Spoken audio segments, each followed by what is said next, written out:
Okay, hey, welcome to episode 6. We made it this far. Ken Jones still writing those checks, and we're going to keep going. So I'm Brett Brown, and with me, as always, the Cosmic Swami. Yes, the guiding hand of truth and light is here for good, I hope. Yeah, let's hope. Keep those bills paid. Hey, where are you at? Are you chasing down Julius P. Corbett or something? Or what's happening over there? Yeah, man, I'm on my way to Savannah, Georgia. We're working on some new Swami NFTs. NFTs, yeah. Non-fungible tokens. Yeah, you can rent them or if you just want them for a little while or buy them. You don't really own them. But don't most people buy them? Aren't they? They get like some sort of blockchain key or something that's theirs for in perpetuity or something, or no? Well, don't ask me. I don't know. Well, you're the guy who could sell them, aren't you? Send me money and that's that. Okay. You get to look at them whenever you want, and unless you rented them or leased them and you can't anymore. Okay. Or if you got a friend who bought them, and then they can show you. So they're time sensitive. They expire, essentially. Yeah. Huh. That's a new wrinkle. If you rent them. Man, you are cutting edge of all this Well, stuff. yeah, here, have a look. All right, let's see.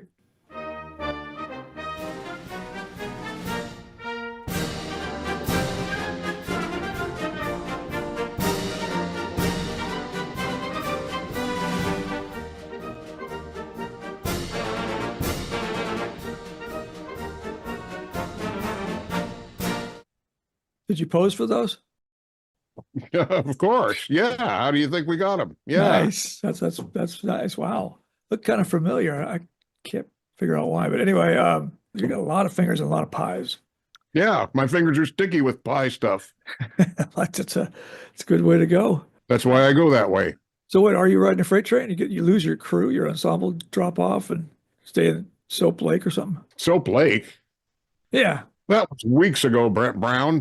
Who knows? I don't, you get around, man. You could be anywhere. You're darn right it could be anywhere. You're in a freight yard right now, so it could be good, could be bad. I could be anywhere all at the same time, actually, Brent Brown. That's true. I'm the master of I'm the master of omnipotence. Well, there's your new bumper sticker. Show you used to do that I liked was Space Ranger featuring Rocket Boy.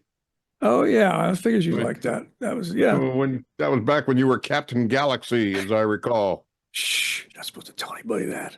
That was a secret. Oh, that's right. I forgot. That was a secret. I'm sure nobody could tell it was you. I don't know. And we showed Space Ranger and Rocket Boy. That was our big coup. Yeah, we could show a little bit of that. The good old Captain Galaxy show. From a planet far beyond our own galaxy. From a planet completely unknown comes a man, a hero, who fights for freedom and justice. His name, Captain Galaxy.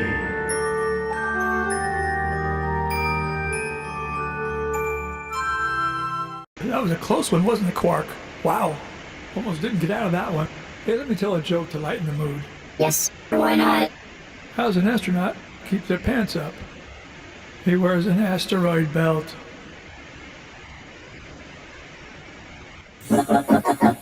Hey, speaking of tight situations, last week we left Space Ranger and Rocket Boy in a pretty precarious situation.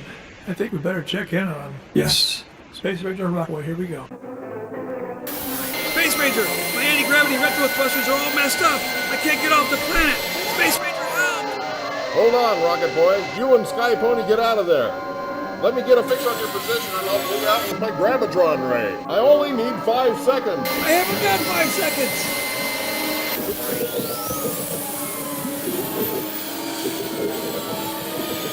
Well, that was Captain Galaxy. That Space Ranger, though, that Space Ranger Rocket Boy, that was great. We showed a little bit of that every week, and kids just couldn't wait for Saturdays to see that. Yeah, well, it wasn't as interesting as I remembered it. Yeah, nothing really is. So, but what is interesting is Rich Royce's phone call last week and insisting that we play his whole song. But before we get to that, we found an old interview with young Brent Brown and young Rich Royce. Yeah, that was back in the days of Big Time Pro Music. Big Time Pro Music, the local right. show. That was before we went nationwide. Right.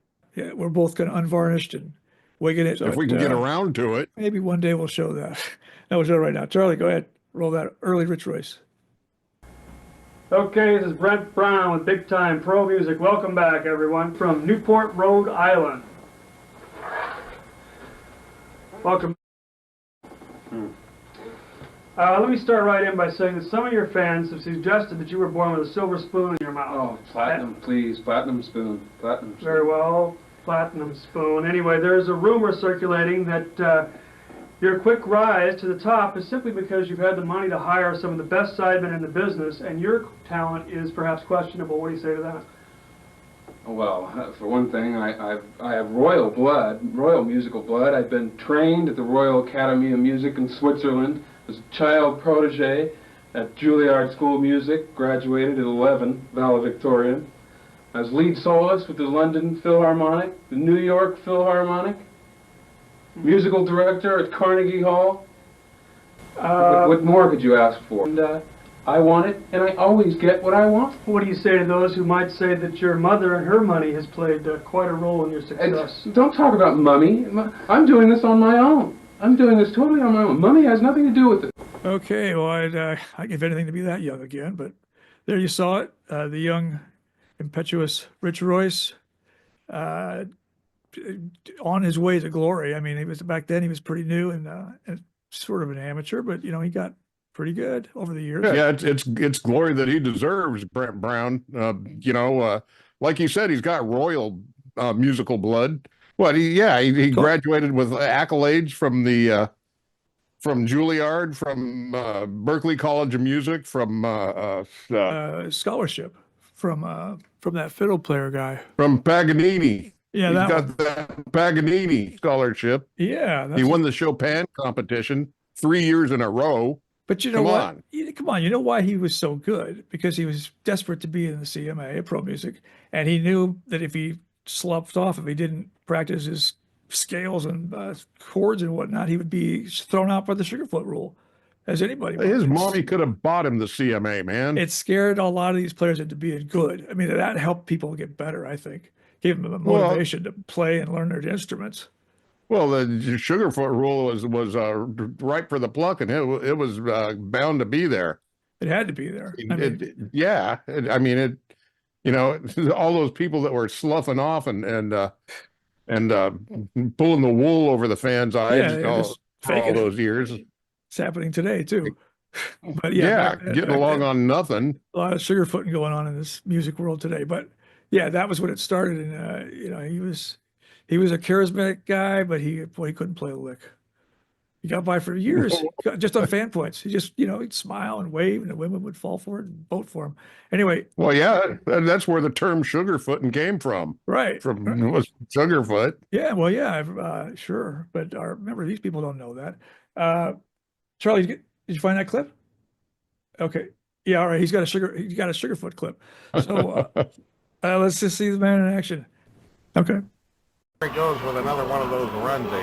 Yeah, the poor judges, something's got to be done about this. The way they're just abused by the fans. Couldn't agree with you more, Ned.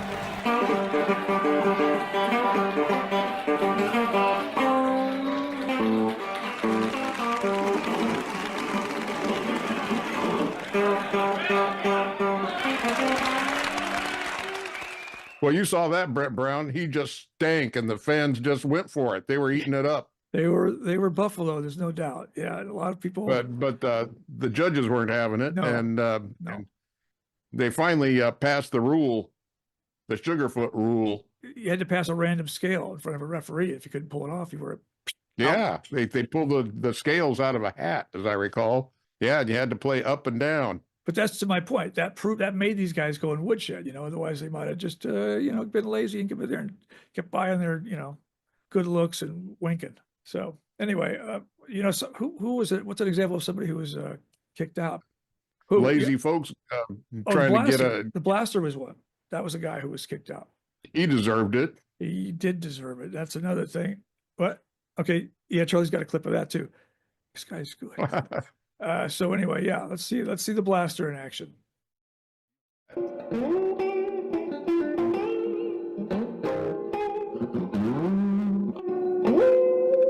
All right, now listen carefully. When I release the strings, I want you to play the designated scale up 3 octaves and down 3 octaves. Do you understand? Yeah. All right, are you ready? Yeah. Start.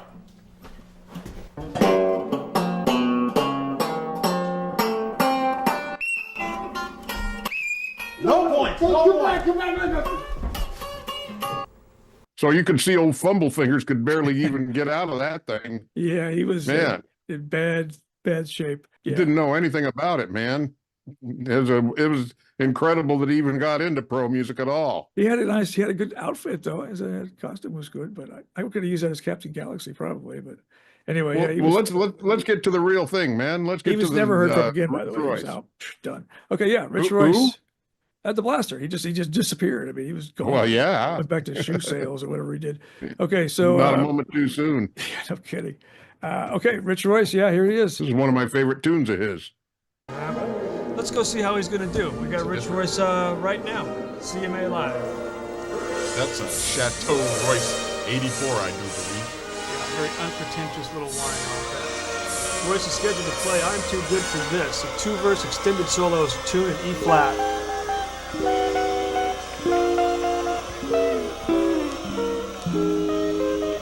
That was a wonderful little blues chord melody. I love it. Very nice.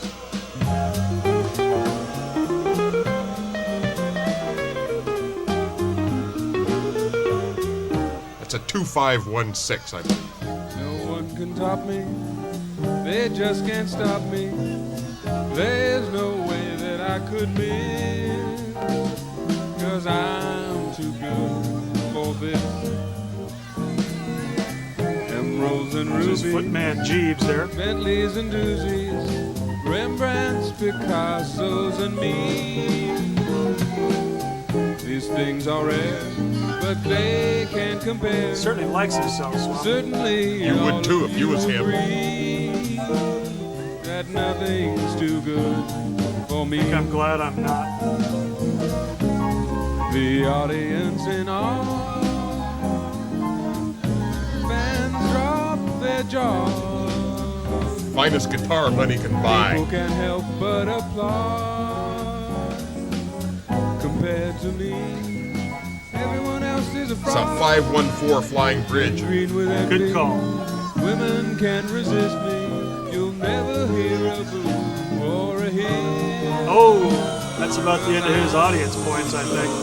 Yes, Hey, well, he's going to score all his points in his solo coming right up. Well, we'll find out about that. You know, I think he's going to pull out all his maneuvers on this one. Could be.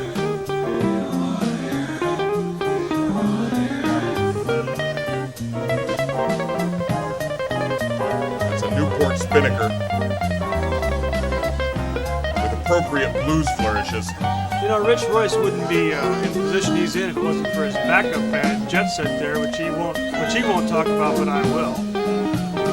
There's his keyboard player, Ella Vaughn, Alvin Williams on the skins. Yeah, it's a wonderful Paris fling. And a Monte Carlo roll there.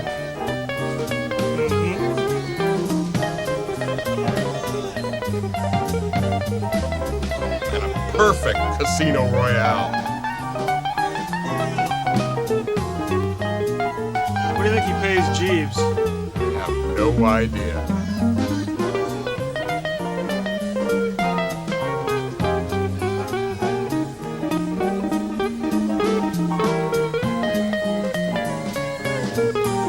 Another Paris fling there. And that's Charles Cannonball Carter on the bass.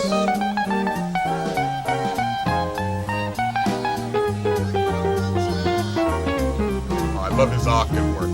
No one does it like Rich Royce.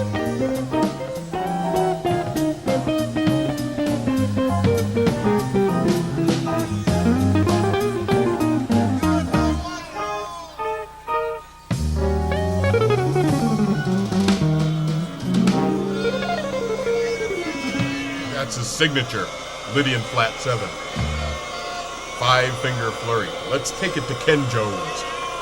Ken Jones here backstage at the CMA where Rich Royce has just finished performing, and I will be interviewing him momentarily. What? Okay, well, there he was, Rich Royce, another fan favorite Very, always got the judge's voice. I don't think he ever got a single fan vote, if I remember right. Yeah, well, it doesn't matter because he's the best there is, Brett Brown. It's the way it is. He's good. I mean, he's good. You know, you got it or you don't. One of the two. I suppose that's one way to look at it. But he never won Super Gig, so how do you explain that? Yeah. What's on next week's show? You know, I think we're gonna have to mix it up. It's potpourri kind of deal. It's different things, and we're gonna maybe Kamikaze Express might make a showing. And viewer letters. So Well, I'll be sure to tune in. Yeah, you will, because you'll be right here. All right, folks.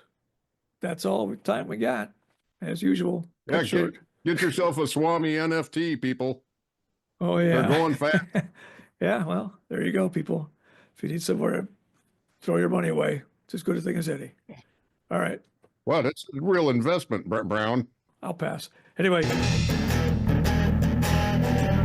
Hard drinking, hard rocking, Phil bobbing, fast talking, pull back and soccer man.